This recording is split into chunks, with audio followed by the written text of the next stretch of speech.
we get into the topic of today's event, we are very happy to have with us here today Ali Abunimah, who is the author of a new book, The Battle for Justice in Palestine, which we do have available, of course, for those who are interested, and I'm sure Ali afterwards would be happy to put his autograph on those for you as well. Ali is the author of One Country, A Bold Proposal to End the Israeli-Palestinian Impasse, and the co-founder and director of the widely acclaimed publication, The Electronic Intifada, which many of you may be familiar with. He's based in the United States and has written hundreds of articles and been an active part of the movement for justice in Palestine for the past 20 years. So with that, I'll welcome Ali to speak about the battle for justice in Palestine, and see you at the Q&A.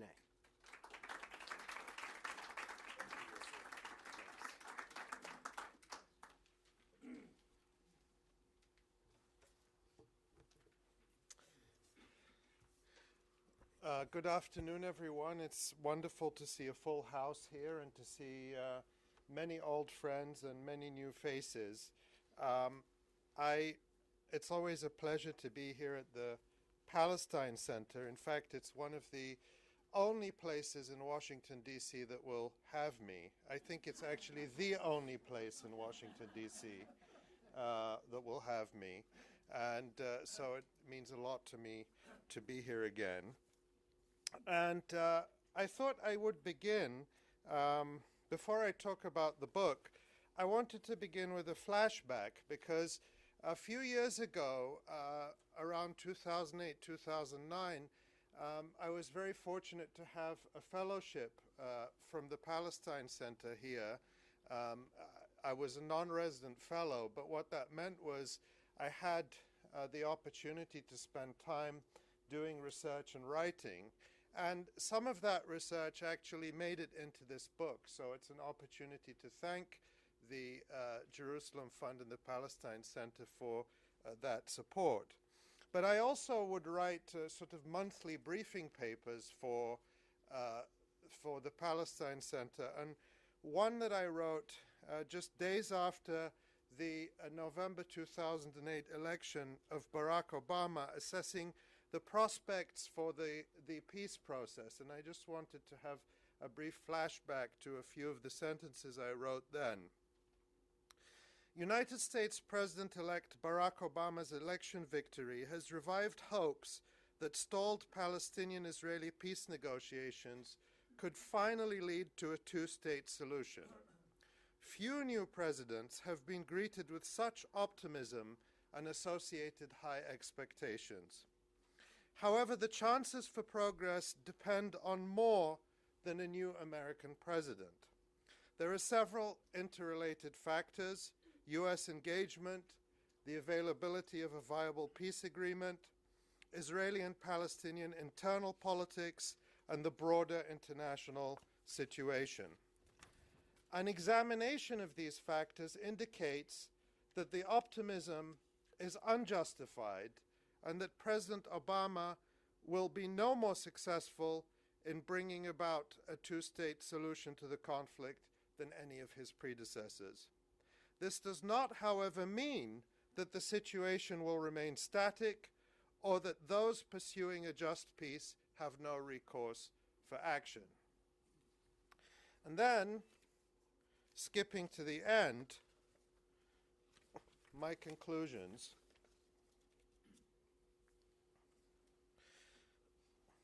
You have to remember this was the beginning of the financial crisis. There is a relevant lesson from the global financial crisis. Credit rating agencies gave AAA ratings to securities that turned out to be much riskier. There was a conflict of interest. The rating agencies were paid by the very investment banks that issued the securities.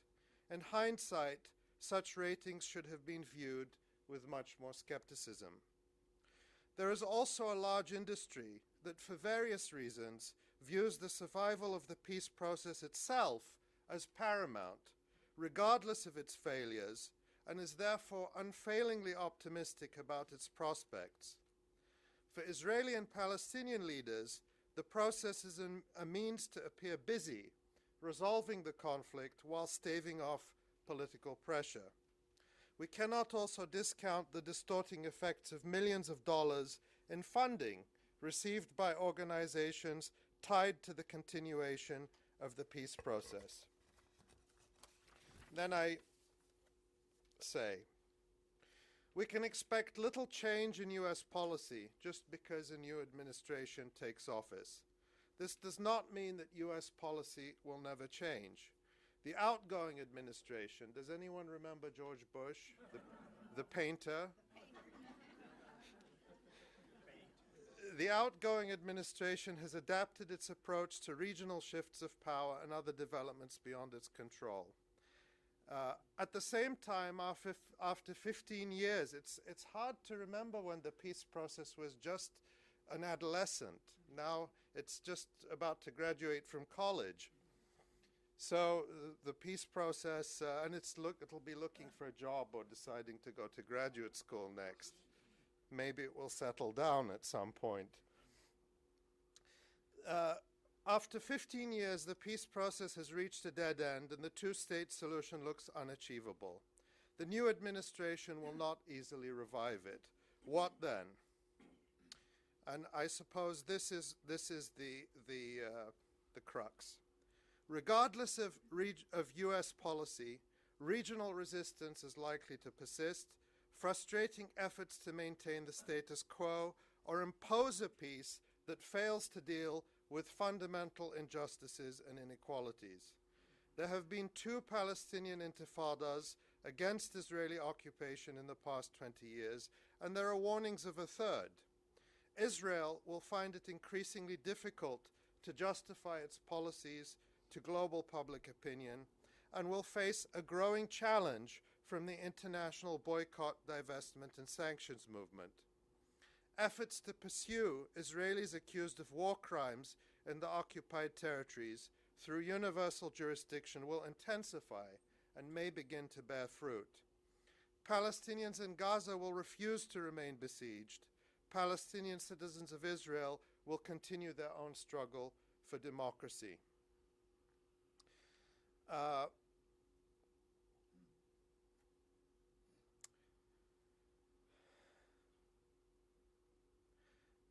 With open discussion so constrained in official circles, this is also a moment when the growing number of academic and civil society conferences, debates, and activities aimed at exploring alternatives to the two-state solution can begin to decisively reshape visions of a just, achievable, and peaceful future for all the people of the region.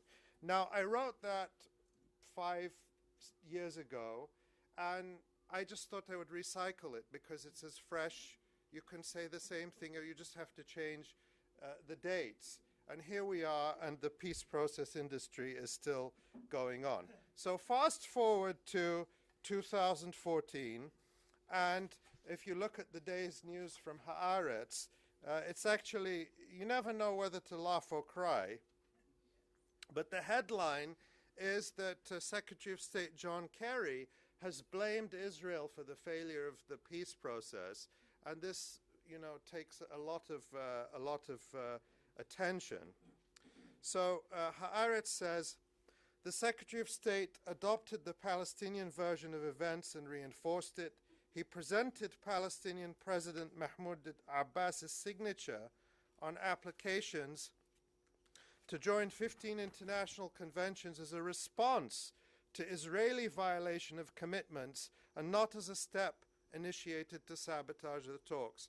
According to Kerry, the Palestinian move was negative and damaging, but Israel's moves were even worse. Kerry noted 2 Israeli breaches: failure to meet the obligation for the 4th phase of the prisoner release and issuing a tender to build 700 apartments in East Jerusalem. His tone and body language when he spoke about the Israeli construction in the settlements showed how frustrated he was with Israel's conduct. Here's the hilarious part. The White House and the State Department in Washington tried to correct and explain Kerry's statements. They sent messages to reporters emphasizing his praise for Netanyahu at that same Senate hearing and stressed the fact that he had been balanced and had also criticized the Palestinians. But all of that was in hindsight. So the point there is that who can believe going forward and looking backwards that such an administration, that any American administration is ever going to seriously change the dynamics of this conflict? Is there a serious person in this city who believes that what is happening now, what's frustrated John Kerry, hasn't been happening already for decades? I mean, despite the New York Times rewriting the history, you may have seen something I wrote a few days ago, where when the New York Times wrote about Kerry's frustrations, they said it recalled the days of James Baker when he had famously read out the White House phone number. In those days, it was a novelty because you couldn't Google the White House phone number. Nobody knew it. And said to the Israelis, when you're serious about peace, call us. The New York Times rewrote this to claim that he had actually given the phone number to both the Israelis and Palestinians because, you know, history has to be balanced. Facts have to be balanced. And if the facts aren't balanced, then add facts. Make them up and add them. So this is to note that if there's anyone left in the room, or you know anyone in this city who is going to give us the guff, Kerry has already committed himself to continuing the peace process. He wants to see it graduate from college and get a job and enter its 30s and eventually retire and collect Social Security if that still exists. He's committed to it. But please, I implore you to let your friends know enough of this charade, enough. I'm here today in Washington, D.C. to appeal to you, enough. So, let's move towards a reality-based analysis of what's happening in Palestine and in the battle for justice in Palestine here. And in this book, I try to do a number of things that I feel are urgent at this moment, at this crossroads moment, when all but the truly detached will have to concede that there is no such thing as a two-state solution, that there is no such thing as a peace process run by Washington. And if people are seriously interested in justice and peace, they need to start turning their attention to some of the hard questions and issues that I try to raise in this book. I'm tempted to say a little bit more about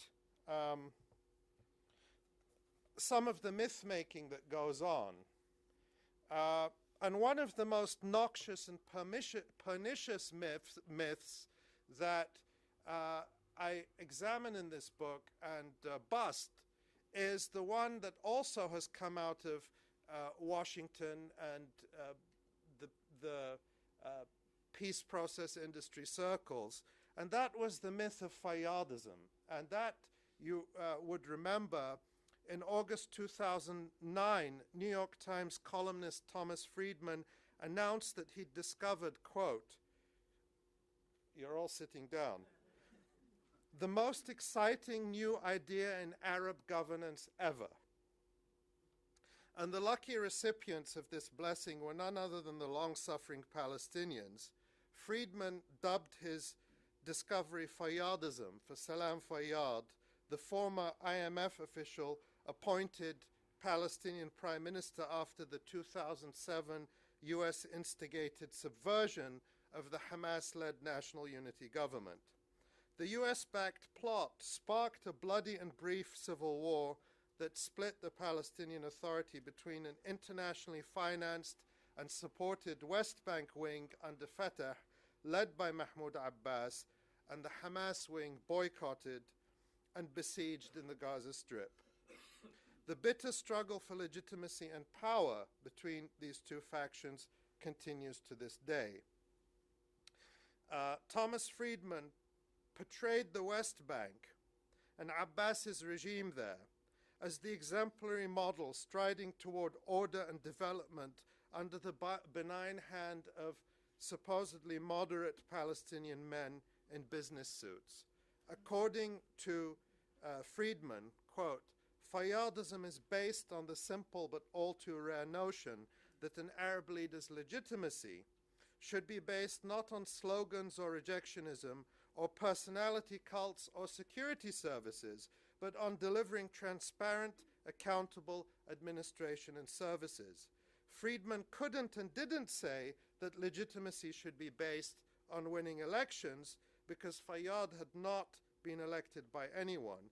His third way party came in dead last, garnering just 2.4% of the vote in the 2006 election. And of course, the irony is that the entire West Bank regime is based on security services and mukhabarat and aid money and so on.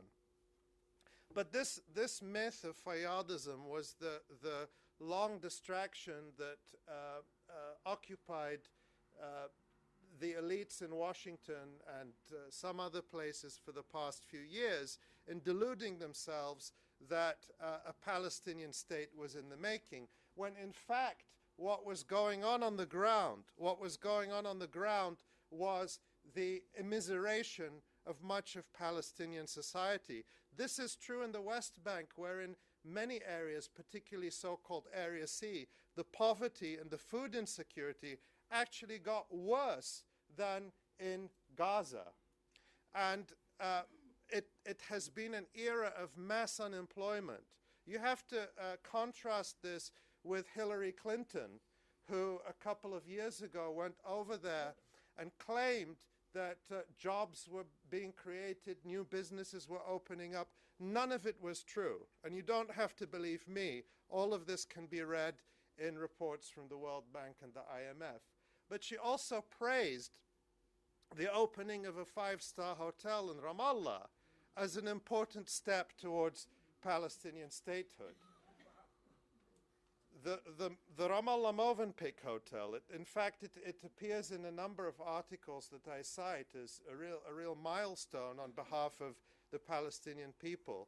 And the fact that it's right next door to refugee camps. I mean, it would be one thing if the refugees were invited to go and stay in the five-star hotel until their right of return is implemented. But that wasn't the case. It was simply the likes of Thomas Friedman and Roger Cohen and others going and praising this fraudulent narrative of state building. But it also exemplifies something else, the neoliberalization of Palestine, the idea that investment and easy credit and home mortgages will somehow pacify the Palestinian people and take their eyes off their fundamental rights. And that's a story that I also try to tell in this book. And it's a narrative we also have to challenge because it's one that is being told also in this country, in other parts of the world. And I note that Palestine has in many ways been a dystopian model for what has happened in other countries in the world. The way Salam Fayyad was imposed on the Palestinian people to implement the financial and economic and political plans of the United States and the European Union and the international financial institutions was actually a model for the appointment of unelected prime ministers in countries including Greece and Italy to impose austerity on those societies. The notion that the financial markets and the international sponsors and donors and creditors are the ones who elect your leaders and not you. Palestine has been a dystopian model there and in many other senses that I discuss in the book. And a particularly disturbing one is the role that Israel's so-called homeland security industry is now increasingly playing in the United States. On the electronic intifada, just yesterday we published a fantastic, well-researched piece by Gabriel Scavone about the profiteering that Israeli security and arms companies are making from the so-called immigration reform bills that are currently going through Congress. And he quotes an author who is writing a book on this, saying, you know, he goes around these homeland security conferences around the country where war and arms profiteers are selling their wares, and he says Israeli companies are ubiquitous, they're everywhere. And it was just a few weeks ago that the Obama administration awarded a contract for $145 million to Elbit Systems, an Israeli arms maker that has made many of the weapons used to commit atrocious war crimes against Palestinians. Obama awarded a contract for surveillance systems along the US-Mexico border, systems that Elbit tested and built on the illegal apartheid wall in the occupied West Bank. So Palestinians are guinea pigs for Israeli companies that are profiteering from the militarization of policing in this country, the era of mass incarceration and mass deportation, which targets, as we know, primarily in this country, people of color and most specifically African American men. And so in the book I argue for an analysis of these ideological and material ties as the basis for a joint struggle against mass incarceration, against mass deportation, not one more. This is the administration. This Obama administration has deported more people from this country, broken up more families than every administration before it. That's a scandal. That's an absolute scandal. And so the United States, people often say, how is it that the United States can be the only country out of 47 voting against resolutions condemning Israel's human rights violations and supporting Palestinian rights? Well, it's easy. A United States that doesn't respect the rights of its own ethnic and racial minorities is not going to be a United States that respects the rights of Palestinians or anyone else in the world.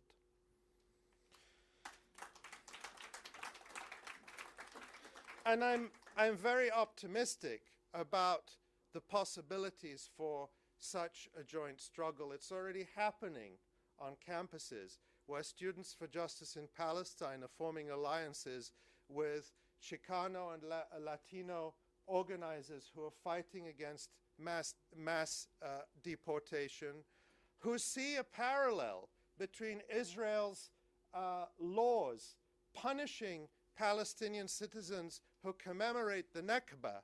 And today, April 9th, is the anniversary of the massacre in Deir Yassin. And there are Palestinian citizens of Israel who would be subject to repressive laws now if their institutions or municipalities commemorate the massacre at Deir Yassin. And they see parallels between that and between the law prohibiting ethnic studies in Arizona, which is specifically designed to prohibit the teaching of Chicano and Latino history. So that joint struggle is already there, and I'm very optimistic about it. In this book, I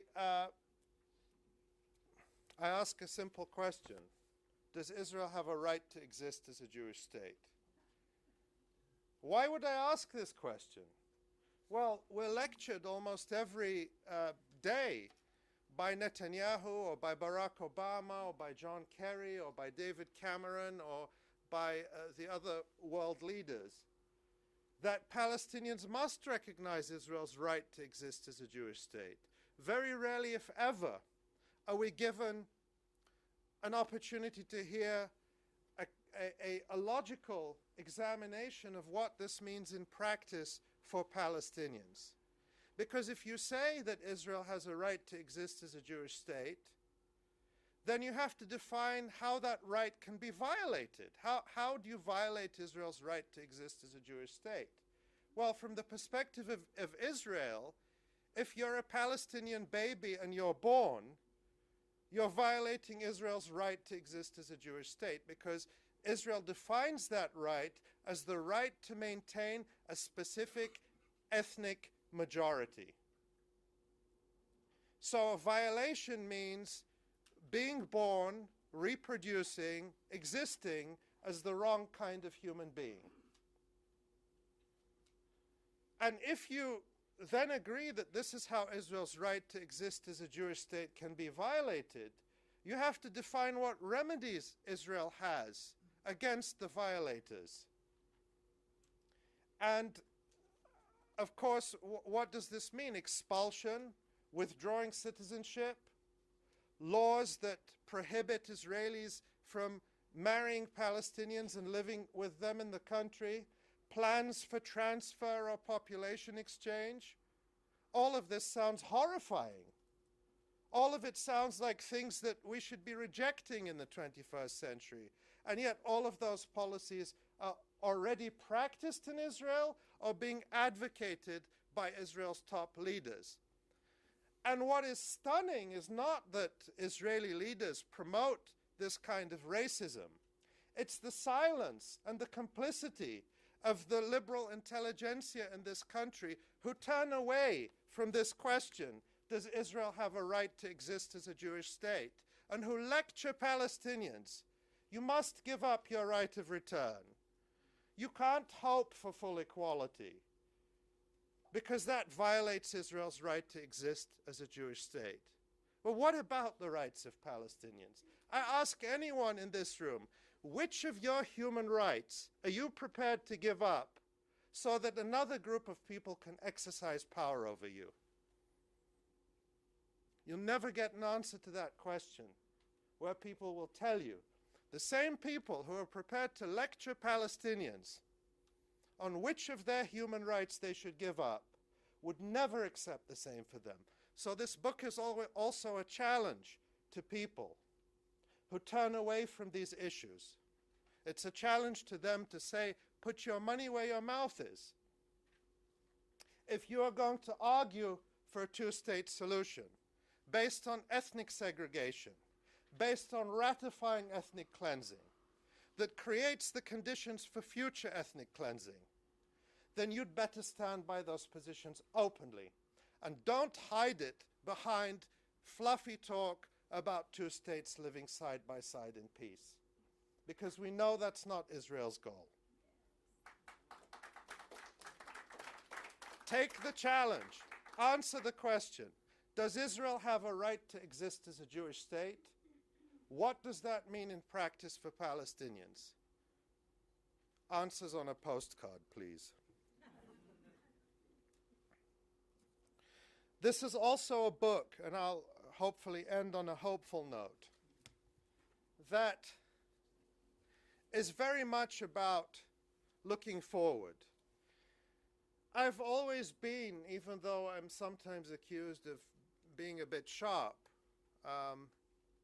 someone recently, Steve Salaita, in his review the other day, said this is ultimately a pragmatic book. And I don't dispute that, because ultimately the outcome that I'm looking for is a situation where people can live, where Palestinians can live in their country, where all the people living there. You won't believe this, but I actually quote a line from Yasser Arafat.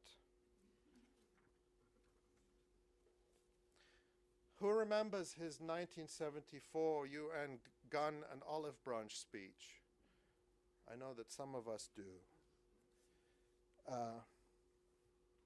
He said, "When we speak of our common hopes for the Palestine of tomorrow, we include in our perspective all Jews now living in Palestine who choose to live with us there in peace and without discrimination." That's still a vision that's worth fighting for, instead of ethnic segregation. And I argue that it's quite possible and that we can learn from what's happening in places including Northern Ireland and South Africa. And I tried to go a lot deeper. In my first book, and I had the opportunity to speak at a similar gathering about one country here a few years ago, I made the case for why I believe that a single state is the way forward. At that time, far fewer people were prepared to seriously entertain that idea. Things have really changed now. But I got a lot of pushback, and people said, well, this sounds very nice, but you know, it's very utopian. And I wanted to show in really practical terms what the experiences from South Africa and Northern Ireland tell us about how a dominant group can change its narrative and go from saying that, you know, any change in the status quo means national suicide to actually embracing the notion of a shared future. And of course, I'm not naive about this, as many of you will be quick to point out. In South Africa, many argue correctly that political apartheid was ended, but economic apartheid remained. This is absolutely true. But I think we have to put that in the context of a South Africa that emerged 20 years ago into rampant global neoliberalism, the same neoliberalism that Palestine already exists in and is already taking its toll. So we have to put the fight for economic justice and democracy at the heart of the Palestinian struggle and as a way to tie it to the struggles of other people around the world. But in Northern Ireland too, and my time as a fellow at the Palestine Center was really the beginning of my journey into learning and understanding the situation in Northern Ireland more profoundly. And I had the chance to travel there a number of times. And I think Martin McGuinness, the former IRA commander, is dining with the Queen this week. And that doesn't please everybody, for sure. But the point I want to make is this. There is in Northern Ireland now a generation of children, not quite as old as the Middle East peace process. They are perhaps 15, 16, 17 years old, about to go to university, some of them, who have no memory of the conflict, the violence, the civil war that ravaged their country for decades. They have no memory of it. That's how quickly things can change. And while the situation is still a work in progress, let's say, an entire generation of children who've never experienced political violence the way generations before had is an incredible foundation to build something new. And that, to actually have a generation of Palestinian children who have that experience at this point seems like an unachievable dream. When you think of Palestinian children today, whether they're in Gaza, whether they're growing up as second-class citizens in Lidda or in the Galilee, Palestinians displaced for the second or third time in the horrifying civil war in Syria. But I still believe that the possibility, and I argue, and this is what I offer in this book, I argue that the ingredients, the factors, the people ready to struggle for radical transformation for the better in Palestine, that's a real possibility we have in our grasp in the next few years. Thank you.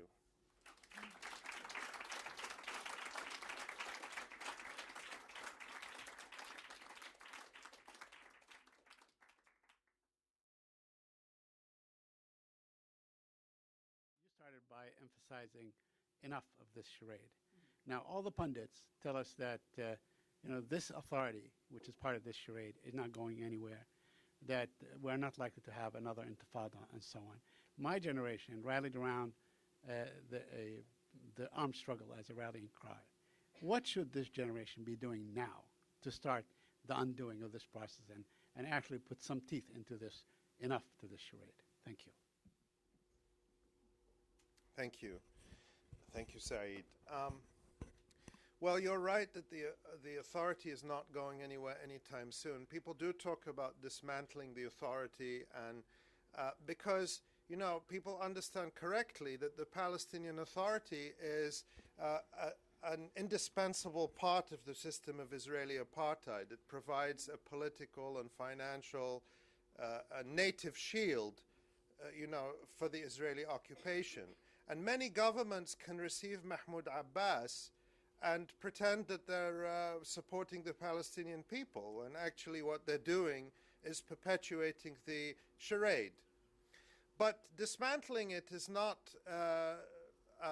as easy as it sounds, and that's one of the things I explore in the book, not specifically dismantling it, but the extent to which Palestinian elites are invested in the status quo, financially invested and politically invested, and because they have no other strategy. I mean, they bet everything on a peace process that really only fools could have predicted would achieve the result they say they wanted to achieve.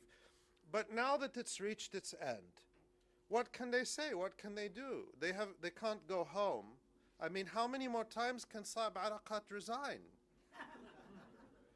So the charade will go on, unfortunately.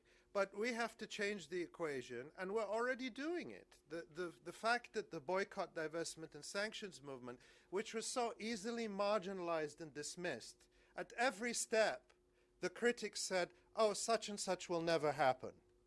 And it happened.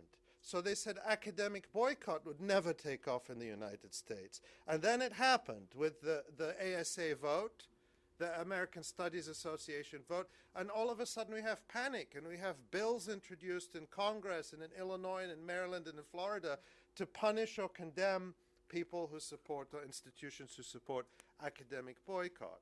In fact, BDS is so marginal and insignificant that Netanyahu spent a third of his speech at AIPAC a few weeks ago condemning it. And Secretary of State Kerry and President Obama have both explicitly condemned the boycott, divestment, and sanctions movements, as have other leaders. So they understand that this is a growing factor, that it's not in their control. In the book, I talk about Israel's fight back against BDS, and particularly on campuses, where we're seeing real authoritarianism now. Just a few weeks ago, Northeastern University became the first in the country to ban a Palestine Solidarity group on campus outright, under totally bogus pretexts that they'd violated rules. But it was entirely because of the content of their speech. So this movement is growing, and it has I think there's a real virtuous circle. The BDS movement was initiated by Palestinians in Palestine. They are the ones who are setting the direction and defining the terms of what Palestinians are asking for. But also, when Palestinians who haven't been involved in BDS, or who aren't part of the organizations that founded the movement, when they see the world responding, when they see European pension funds divesting completely from Israeli banks, when they see BDS making headlines, more Palestinians support it, and more of them see it as a viable method and viable campaign to support, in addition to the other forms of struggle that Palestinians are legitimately taking part in. So this is a new, I mean, as part of this book tour, I've been able to go to so many campuses, and it's incredible to me to see how diverse this movement is, how sophisticated, how networked. And it's a million miles beyond what we were doing when I was at university, when we didn't have contact with anyone outside our campus. this is a real movement now, and it's very powerful.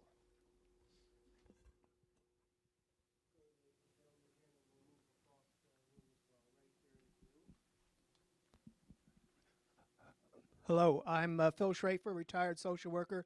I've worked in Egypt, Turkmenistan, and Azerbaijan. I have two questions, Ali, or points to me. First of all, thank you for the non-bullshit approach that you've given us today. It's like a breath of fresh air.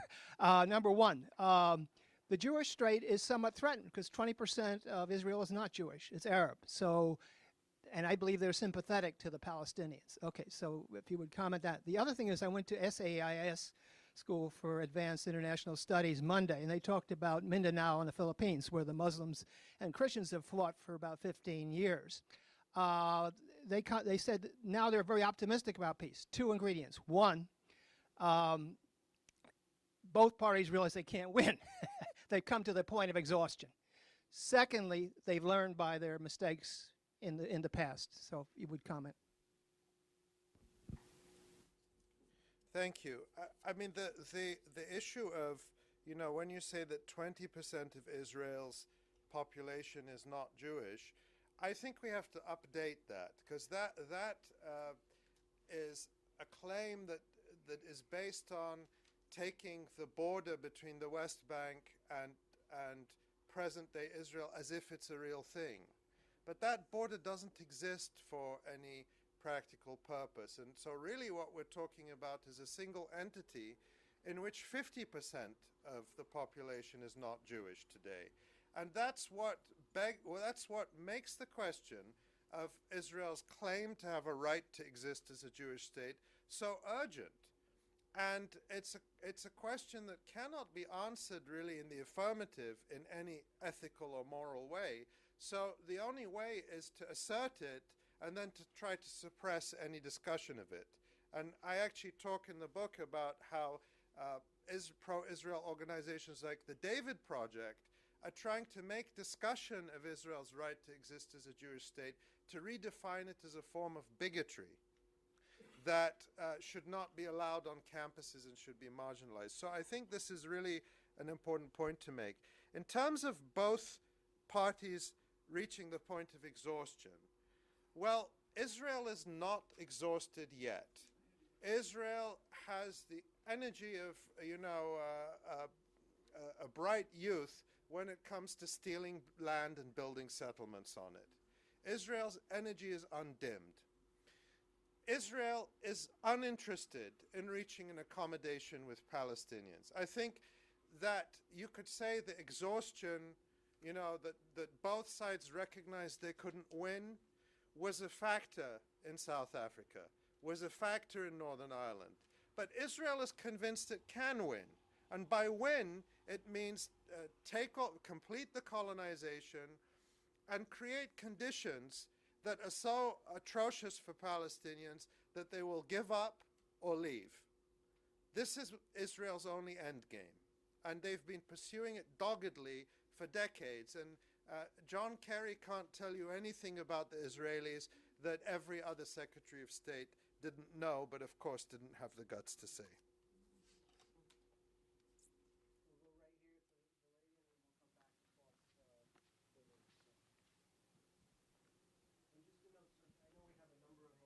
Try to accommodate as many questions as possible. Maybe after this question we'll start that. But if you keep your questions brief so we can accommodate as many as possible, we'd appreciate it. Thank you very much. I wanted to ask about what's going on in the universities. From the perspective of both students, the student activists who are making such strides, and how we can protect them. Because while they've made great strides, I know personally speaking, because my daughter is one of them, that they are terrified and they're really being subjected to some brutal tactics. But also, if you could unpack what's actually happening at the universities from the perspective of the moneyed political interests that are supporting the backlash against the BDS movement. That's a great question.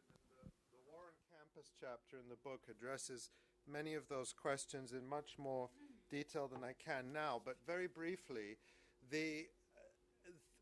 what I talk about in the book is that you have major pro-Israel organizations like the David Project, which has been involved in some of the most vicious and long-running campaigns to target academics. The David Project, of course, is most notorious for its ongoing campaign against Joseph Mesad at Columbia University, for example.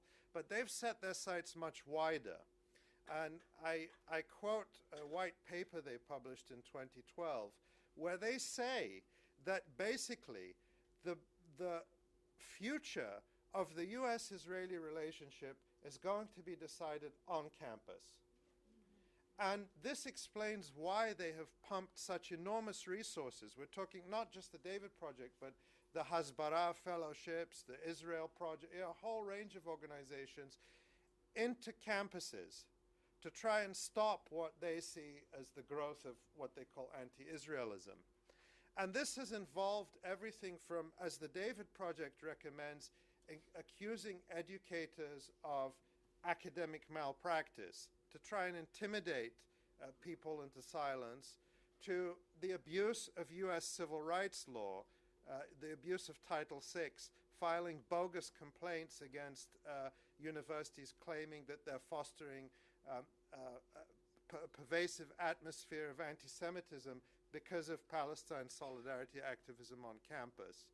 And those have been, really a tactic that's been used from California to New York. To, in the most extreme case of repression, the University of California, Irvine's collusion with Orange County prosecutors to prosecute the Irvine 11 students for protesting the Israeli ambassador Michael Oren a few years ago. I mean, this was really a despicable case where the university itself pushed the Orange County prosecutor to prosecute its own students, jeopardizing their futures for a protest of the type that, students have been engaged in for decades. And more recently, I just mentioned the banning of Northeastern SJP. And when you look behind these things, these are not all isolated incidents. Northeastern University has been consistently harassed by a group called Americans for Peace and Tolerance, a very ironic name. As Max Blumenthal reported, this is an organization founded by Charles Jacobs, an extreme Islamophobe who is also the founder of the David Project. So there's a really systematic nationwide effort to define Palestine solidarity as a form of bigotry, to silence and intimidate people who speak too freely about Israel or criticize Israel. And this is, many of us have known these tactics firsthand, but it's really been put on steroids since 2010, in the past 4 years. The good news, though, is that, it is terrifying if you're going through it, if you're the target and you feel isolated. But I think now that there's enough people who understand what's going on and who understand what's at stake. What's at stake is about much more than Palestine. It's about free speech on campus. It's about free speech in this society, that people are much more prepared to fight back. And I document many examples of, groups that are not connected to Palestine, but whose alarm bells were set off by the crackdown on Palestine solidarity groups. So the good news is the opportunity to build much broader alliances. And I think we also had a piece on the electronic intifada by UC Riverside Professor David Lloyd a few months ago, who talked about how the ASA boycott vote was really a watershed. It broke a taboo. And I think that that's very important, that people mustn't be afraid to come out and speak. They mustn't be afraid to defend people who are attacked. The intimidation and thuggery of the Israel lobby can only succeed if we allow it. Okay, so I think we've got some questions from online that we'll take, and we'll also go around and try to get as many hands as we can now together. So I'm going to ask for your cooperation here to make your questions very brief so that we can start with the questions that we have coming in from online. So the first is, to what extent can Palestinian solidarity in the United States really impact the situation on the ground? And perhaps a related question, do USPDS activists give our government's massive aid to Israel the prioritization that it deserves? Thank you. Those are great questions. I think that I'll put it this way. The support for Israeli apartheid and for Israel's occupation and colonization of Palestine is global. Therefore, the struggle against it has to be global. I think there's no other way to see it. And does it affect the situation on the ground? Yes, it does. It may not affect it day to day. We may still see Israel stealing land every day as it is. But what I argue in the book, and the first sentence in the book, is the Palestinians are winning, because it's changing the discourse, it's changing the narrative. Positions that people were too afraid to take just a few years ago are becoming commonplace today. And who's leading that? It's not think tanks in Washington. It's people out in the country, in the grassroots, who are pushing the change, who are pushing the new discourse, a discourse based on universal rights. So it does make a difference. And and you know, of course, it's not just in the US, it's in Europe and it's in other parts of the world.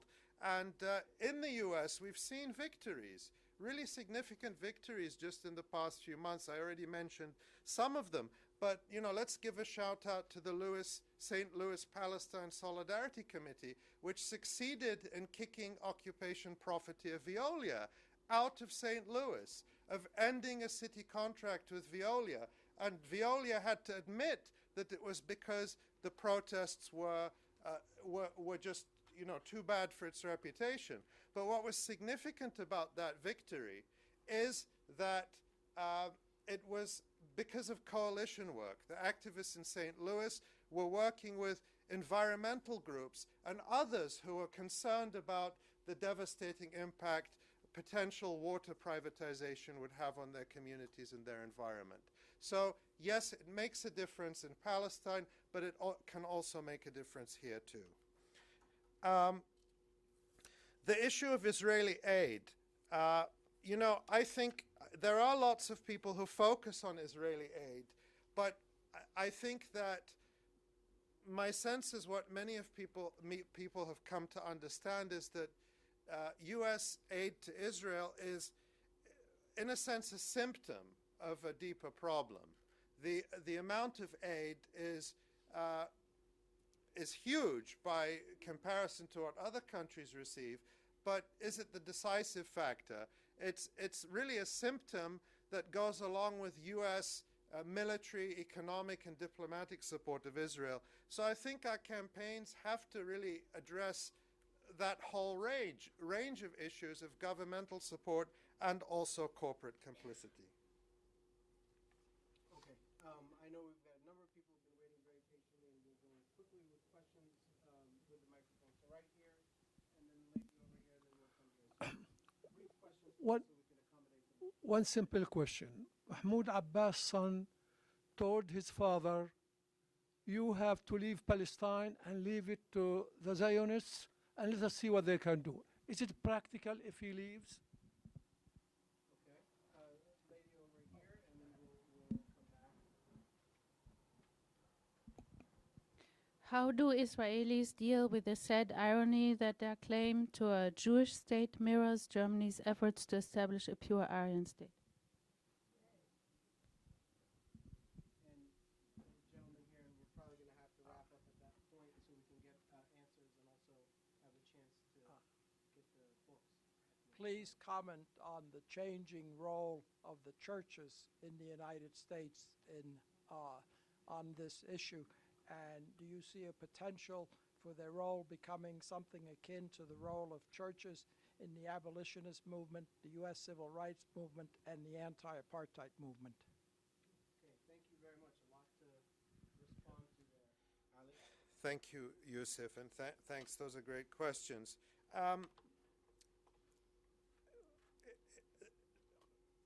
The West Bank and Gaza Strip remain occupied territory under international law. Israel is responsible for the welfare of the people there. And the atrocity of what it's doing in Gaza, of actually imposing collective punishment and deliberately totally dismantling the economy. We heard here a year or two ago the lecture by Sarah Roy who described exactly how Israel is doing that. And I quote her work in the book, is an absolute violation of Israel's responsibility. Israel is now being helped by the existence of the Palestinian Authority to evade its legal responsibility. And not just helped by the Palestinian Authority, but helped by all the funders who funnel, as Palestinians become poorer and more dependent on humanitarian aid, they put a Band-Aid with pushing aid through the PA. The problem, and I explore this in the book, I don't know what the solution is that there is a Palestinian elite that has done very well from the status quo. They had hoped that there would be a Palestinian state of some description, and they would become the oligarchs who rule the Palestinian state, and they would continue to profit and benefit from the situation.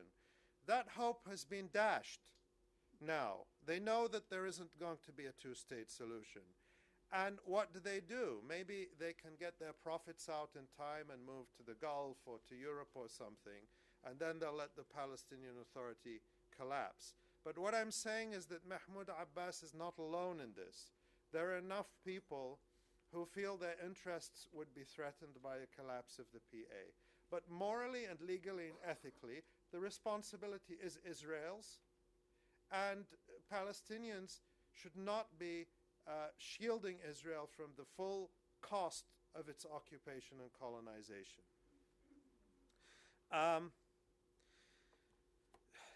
You can make all sorts of parallels with what Israel is doing. Israel is, although it claims to be a liberal democracy, it is an ethnocracy where it defines the ethnic group as Jewish people, as Israel defines them. Israel doesn't recognize all Jews as being Jewish enough for it, and at the same time, many Jews in the world and in the United States do not recognize Israel or accept Zionism. I'm not sure how to answer your question, except to say that not enough Israelis are grappling with the reality that their dream turned into, their Zionist dream has turned into a nightmare for millions of people and really has no future. And the question is whether they're capable of making the kind of leap that other settler colonial communities have made in recent history, whether we talk about Northern Ireland or South Africa, and are prepared to reimagine their place in Palestine as part of a decolonizing democratic community.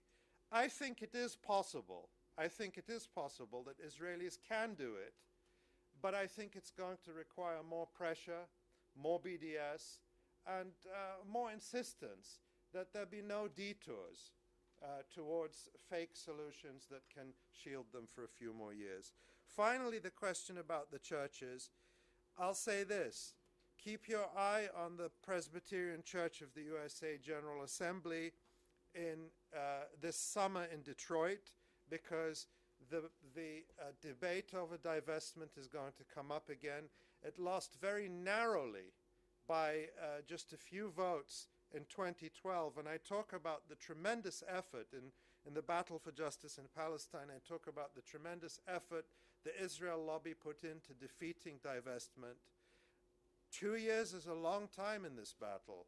I don't know what the outcome is going to be, but the churches, just like the universities have been in the past few weeks and months, the churches are going to be a central battleground, because there are now enough people in the churches who are prepared to stand against what Mark Braverman has called the ecumenical deal, in which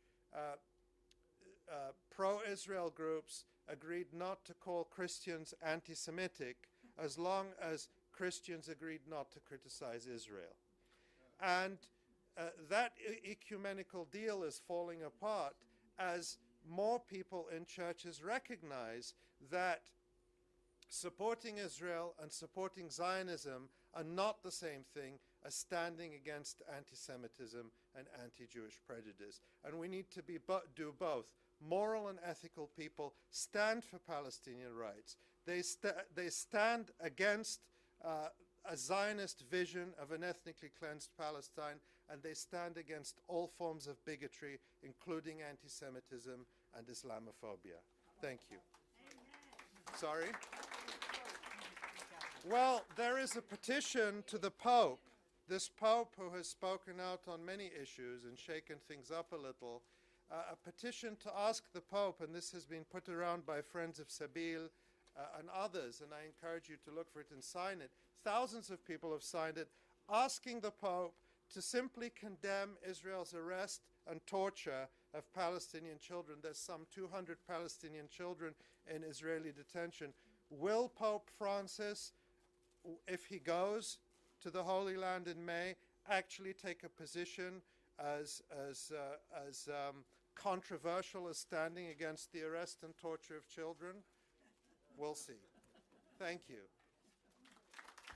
Thank you. Thank you very much.